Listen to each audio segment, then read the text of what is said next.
بسم اللہ الرحمن الرحیم۔ پاکستان کرکٹ شائقین کے لیے بڑی خوشخبری آ گئی ہے۔ السلام علیکم دوستو، آج کے زیر نظر ویڈیو میں آپ بھائیوں کو اسی بارے میں بتائیں گے، مگر مزید تفصیلات کی طرف بڑھنے سے پہلے اس ویڈیو کو لائک کریں اور کمنٹ سیکشن میں آپ بھائی اس اپڈیٹ کے متعلق اپنی رائے کا اظہار ضرور کریں۔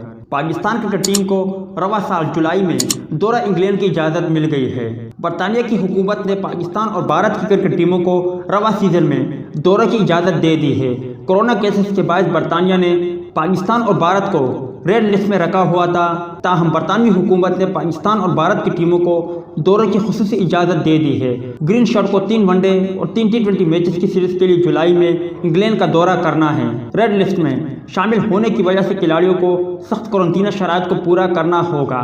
یہ ٹیمیں اپنے دورے پر پہنچنے پر کسی سرکاری سہولت کے بجائے گراؤنڈ میں قرنطینہ کریں گے، جبکہ دوسری جانب انضمام الحق نے بھی پاکستان کرکٹ ٹیم کو شدید تنقید کا نشانہ بنایا۔ پاکستان کرکٹ ٹیم کے سابق کپتان اور چیف سلیکٹر انضمام الحق نے دورہ ویسٹ انڈیز میں ٹیسٹ میچ کے بجائے ٹی20 میچز کو ترجیح دینے پر پاکستان کرکٹ بورڈ PCB کو شدید تنقید کا نشانہ بنایا ہے۔ ان کا کہنا تھا کہ ٹیسٹ کرکٹ کو کسی بھی شارٹ فارم کرکٹ پر قربان نہ کرے۔ PCB نے ایک ٹیسٹ کی جگہ 2 ٹی20 میچز بڑھا دیے، جو غلط ہے۔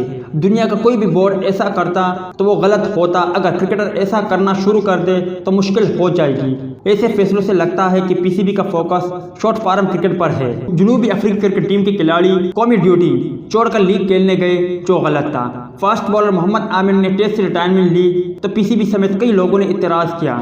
وہاب ریاض کے متعلق بھی باتیں ہوئی کہ وہ ٹیسٹ کرکٹ کے بجائے ٹی20 اور ون ڈے کرکٹ کھیلنا چاہتا ہے۔